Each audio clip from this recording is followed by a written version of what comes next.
Nurse ನಿಮಿಷಾ ಪ್ರಿಯಾ ಇವರಿಗೆ ಗಲ್ಲು ಶಿಕ್ಷೆ ವಿಚಾರಕ್ಕೆ ಸಂಬಂಧಿಸಿದಂತೆ ಇದೀಗ ಮತ್ತೊಂದು ಹೊಸ ಅಪ್ಡೇಟ್ ಬಂದಿರುವಂತದ್ದು.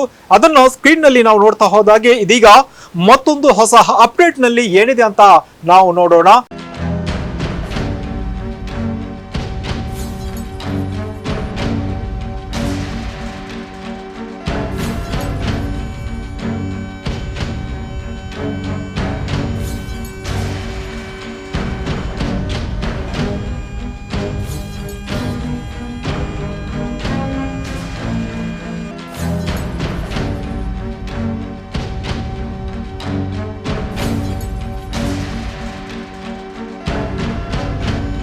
ಗಲ್ಲು ಶಿಕ್ಷೆ ವಿಚಾರಕ್ಕೆ ಸಂಬಂಧಿಸಿದಂತೆ ಮತ್ತೊಂದು ಹೊಸ ಅಪ್ಡೇಟ್ ಬಂದಿರುವಂತದ್ದು.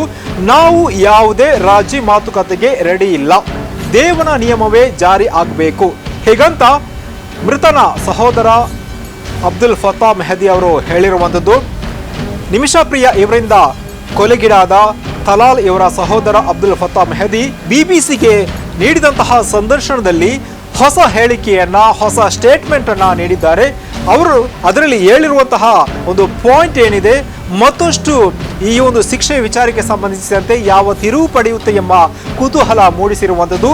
ನಾವು ಯಾವುದೇ ರಾಜಿ ಮಾತುಕತೆಗೆ ಸಿದ್ಧವಿಲ್ಲ, ದೇವನ ನಿಯಮವೇ ಜಾರಿ ಆಗಬೇಕು ಅಂತ ತಲಾಲ್ ಸಹೋದರ ಅಬ್ದುಲ್ ಫತಾ ಮೆಹದಿ ಹೊಸ ಸ್ಟೇಟ್ಮೆಂಟ್ ಅನ್ನ ನೀಡಿರುವಂಥದ್ದು. ಜೊತೆಗೆ ಭಾರತೀಯ ಮಾಧ್ಯಮಗಳು ಅಪರಾಧಿಯನ್ನ ಸಂತ್ರಸ್ತಿಯಂತೆ ಚಿತ್ರಿಸ್ತಾ ಇದೆ, ಸತ್ಯವನ್ನ ಮರೆಮಾಚ್ತಾ ಇದೆ ಎಂದು ಅಬ್ದುಲ್ ಫತಾ ಮೆಹದಿ ಆರೋಪ ಮಾಡಿದ್ದಾರೆ. ಪರಿಹಾರದ ಹಣದಿಂದ ಕಳೆದು ಹೋದಂತಹ ಜೀವವನ್ನ ಖರೀದಿ ಮಾಡೋಕೆ ಸಾಧ್ಯ ಇಲ್ಲ, ಹೇಗಂತ ತಲಾಲ್ ಸಹೋದರ ಅಬ್ದುಲ್ ಫತಾ ಮೆಹದಿ ಬಿಬಿಸಿಗೆ ನೀಡಿದಂತಹ ಸಂದರ್ಶನದಲ್ಲಿ ಹೇಳಿಕೆಯನ್ನ ನೀಡ್ತಾ ಇದ್ದಾರೆ. ಜೊತೆಗೆ ಮಧ್ಯಸ್ಥಿಕೆ ನಡೆದರೂ ಕೂಡ ನಮ್ಮ ನಿಲುವು ಯಥಾಸ್ಥಿತಿಯಲ್ಲಿ ಇರುತ್ತದೆ ಅಂತ ಫತಾ ಮೆಹದಿ ಒಂದು ಹೊಸ ಹೇಳಿಕೆಯನ್ನ, ಸ್ಟೇಟ್ಮೆಂಟ್ ಅನ್ನ ನೀಡಿರುವಂಥದ್ದು. ಹೀಗಾಗಿ ಕಾಂತಪುರಂ ಎಬಿ ಅಬೂಬಕರ್ ಮುಸ್ಲಿಯಾರ್ ಅವರು ಮಧ್ಯಸ್ಥಿಕೆ ವಹಿಸಿ ಇದೀಗ ಮಾತುಕತೆ ನಡೆಸಿದ ನಂತರ ನಿಮಿಷಾ ಪ್ರಿಯಾ ಇವರಿಗೆ ಗಲ್ಲು ಶಿಕ್ಷೆ ನೀಡಿದಂತಹ ವಿಚಾರ ಏನಿದೆ ಮುಂದೂಡಿಕೆಯಾಗಿತ್ತು. ಆದರೆ ಇದರ ಮಧ್ಯೆ ಇವರ ಸಹೋದರ ಒಂದು ಹೊಸ ಹೇಳಿಕೆಯನ್ನ ನೀಡಿರುವಂಥದ್ದು. ಅವರ ಸ್ಟೇಟ್ಮೆಂಟ್ ಅನ್ನು ನೋಡಿದಾಗ ಮುಂದೆ ಯಾವ ತಿರುವು ಪಡೆದುಕೊಳ್ಳುತ್ತೆ ಎಂಬಂತಹ ಕುತೂಹಲ ಮೂಡಿಸಿರುವಂಥದ್ದು. ಜೊತೆಗೆ ನಿಮಿಷಾ ಪ್ರಿಯರಿಗೆ ಗಲ್ಲು ಶಿಕ್ಷೆ ಅಲ್ಲದೆ ಬೇರೆ ಯಾವ ರಾಜಿ ಮಾತುಕತೆಗೂ ನಾವು ತಯಾರಿಲ್ಲ ಅಂತ ಹತ್ಯೆಗೀಡಾಗಿರುವ ತಲಾಲ್ ಅಬ್ದುಲ್ ಮೆಹದಿ ಇವರ ಸಹೋದರ ಹೇಳಿರುವಂಥದ್ದು. ಇವರು ಬಿಬಿಸಿಗೆ ಒಂದು ಸ್ಟೇಟ್ಮೆಂಟ್ ಅನ್ನ ನೀಡಿರುವಂಥದ್ದು. ಆ ಒಂದು ಹೇಳಿಕೆಯಲ್ಲಿ ತಲಾಲ್ ಸಹೋದರ ಅಬ್ದುಲ್ ಫತಾ ಮೆಹದಿ ತಮ್ಮ ಅಭಿಪ್ರಾಯವನ್ನ ವ್ಯಕ್ತಪಡಿಸಿರುವಂಥದ್ದು. ಈ ವಿಷಯದಲ್ಲಿ ಅಂದ್ರೆ ಈ ಪ್ರಕರಣದಲ್ಲಿ ನಮ್ಮ ನಿಲುವು ಸ್ಪಷ್ಟವಾಗಿದೆ, ನಾವು ಯಾವುದೇ ರಾಜಿ ಮಾತುಕತೆಗೆ ಸಿದ್ಧ ಇಲ್ಲ, ದೇವನ ನಿಯಮ ಏನಿದೆ ಅದುವೇ ಜಾರಿ ಆಗಬೇಕು ಅಂತ ಅವರು ಆಗ್ರಹಿಸಿರುವಂಥದ್ದು. ಅದಲ್ಲದೆ ಬೇರೆ ಯಾವುದೇ ಆಗ್ರಹವು ನಮ್ಮ ಎದುರು ಇಲ್ಲ ಅಂತ ಅಬ್ದುಲ್ ಫತಾ ಮೆಹದಿ ಹೇಳಿರುವಂಥದ್ದು. ಜೊತೆಗೆ ಅವರು ಮುಂದುವರೆದು ಮತ್ತಷ್ಟು ಹೇಳಿಕೆಯನ್ನ ಬಿಬಿಸಿಗೆ ನೀಡಿರುವಂಥದ್ದು. ಅದು ಅಂತಾರಾಷ್ಟ್ರೀಯ ಮಟ್ಟದಲ್ಲಿ ಇದೀಗ ಮತ್ತೆ ಸದ್ದು ಮಾಡ್ತಾ ಇದೆ.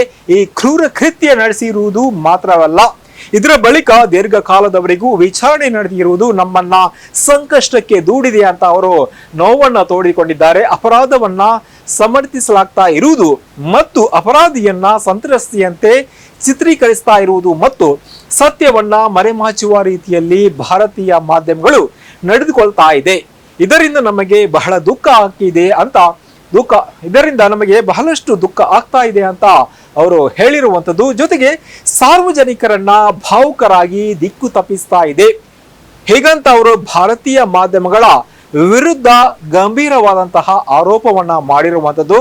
ಸಾರ್ವಜನಿಕರನ್ನ ಭಾವುಕರಾಗಿ ದಿಕ್ಕು ತಪ್ಪಿಸುವುದೇ ಭಾರತೀಯ ಮಾಧ್ಯಮಗಳ ಗುರಿ ಎಂದು ಅಬ್ದುಲ್ ಫತಾ ಮೆಹದಿ ಹೇಳಿರುವಂಥದ್ದು. ಯಾವುದೇ ರೀತಿಯ ವಾದ ಇಷ್ಟೊಂದು ದೊಡ್ಡ ಕ್ರೌರ್ಯವನ್ನ, ಇಷ್ಟೊಂದು ದೊಡ್ಡ ಅಪರಾಧವನ್ನ ಸಮರ್ಥಿಸಿಕೊಳ್ಳೋಕೆ ಪರ್ಯಾಪ್ತವಲ್ಲ. ಹತ್ಯೆ ನಡೆಸಿರುವುದಷ್ಟೇ ಅಲ್ಲ, ಆ ಬಳಿಕ ಶರೀರವನ್ನ ಅತ್ಯಂತ ವಿಕೃತಗೊಳಿಸಿ ಅಡಗಿಸಿಟ್ಟಿರುವುದನ್ನ ಒಮ್ಮೆಯೂ ನಮಗೆ ಜೀರ್ಣಿಸಿಕೊಳ್ಳೋಕೆ ಸಾಧ್ಯವಿಲ್ಲ ಅಂತ ಅವರು ಭಾವುಕರಾಗಿ ಹೇಳಿಕೆಯನ್ನ ನೀಡಿದ್ದಾರೆ. ಈ ಕುರಿತಂತೆ ಇವರು ಸೋಷಿಯಲ್ ಮೀಡಿಯಾದಲ್ಲಿ ಕೂಡ ತನ್ನ ಅಭಿಪ್ರಾಯವನ್ನ ವ್ಯಕ್ತಪಡಿಸಿರುವಂತಹ ಮಾಹಿತಿ ಇದೀಗ ಸಿಗ್ತಾ ಇದೆ. ಜೊತೆಗೆ ಮಧ್ಯಸ್ಥಿಕೆ ಮತ್ತು ಮಾತುಕತೆಯ ಬೆಳವಣಿಗೆಗಳೆಲ್ಲ ನಮಗೆ ಅಚ್ಚರಿಯಲ್ಲ, ಆದರೆ ಯಾವುದೇ ಪ್ರಯತ್ನದ ಹೊರತಾಗಿಯೂ ನಮ್ಮ ನಿಲುವಿನಲ್ಲಿ ವ್ಯತ್ಯಾಸ ಆಗಲ್ಲ, ಮುಂದೆ ಕೂಡ ಆಗಲ್ಲ ಅಂತ ಅವರು ಸ್ಪಷ್ಟವಾಗಿ ಖಡಕ್ಕಾಗಿ ಒಂದು ಹೇಳಿಕೆಯನ್ನ ಬಿಬಿಸಿಗೆ ನೀಡಿರುವಂಥದ್ದು. ಈಗ ನೇಣು ಶಿಕ್ಷೆಯನ್ನ ಮುಂದೂಡಲಾಗಿದೆ, ಇದನ್ನ ನಾವು ನಿರೀಕ್ಷೆ ಮಾಡಿರಲಿಲ್ಲ, ನಾವು ಒತ್ತಡಕ್ಕೆ ಬಾಗುವುದಿಲ್ಲ, ಅಥವಾ ಯಾವುದೇ ಮಾತುಕತೆಗೂ ನಾವು ತಲೆ ಬಗ್ಗಲ್ಲ ಅಂತ ಅವರು ಸ್ಪಷ್ಟವಾಗಿ ಹೇಳಿರುವಂಥದ್ದು. ಪರಿಹಾರದ ಹಣದಿಂದ ಕಳೆದು ಹೋದ ಜೀವವನ್ನ ಖರೀದಿ ಮಾಡೋಕೆ ಸಾಧ್ಯವಿಲ್ಲ. ಶಿಕ್ಷೆ ವಿಳಂಬ ಆದರೂ ಜಾರಿ ಆಗಲೇಬೇಕು ಮತ್ತು ಇದು ಸಾಧ್ಯವಾಗುತ್ತದೆ ಎಂದು ಅವರು ಖಡಕ್ ಆಗಿ ಹೇಳಿಕೆ ನೀಡಿರುವಂಥದ್ದು. ಇದು ಬಹಳಷ್ಟು ಕುತೂಹಲ. ಜೊತೆಗೆ ಮುಂದೆ ಅಲ್ಲಿನ ಸರ್ಕಾರ ಯಾವ ರೀತಿಯ ನಿರ್ಣಯವನ್ನು ತೆಗೆದುಕೊಳ್ಳುತ್ತೆ ಎಂಬುದು ಬಹಳಷ್ಟು ಕುತೂಹಲ ಮೂಡಿಸಿರುವಂಥದ್ದು. ಇದು ಸದ್ಯದ ಅಪ್ಡೇಟ್ ಆಗಿರುವಂಥದ್ದು.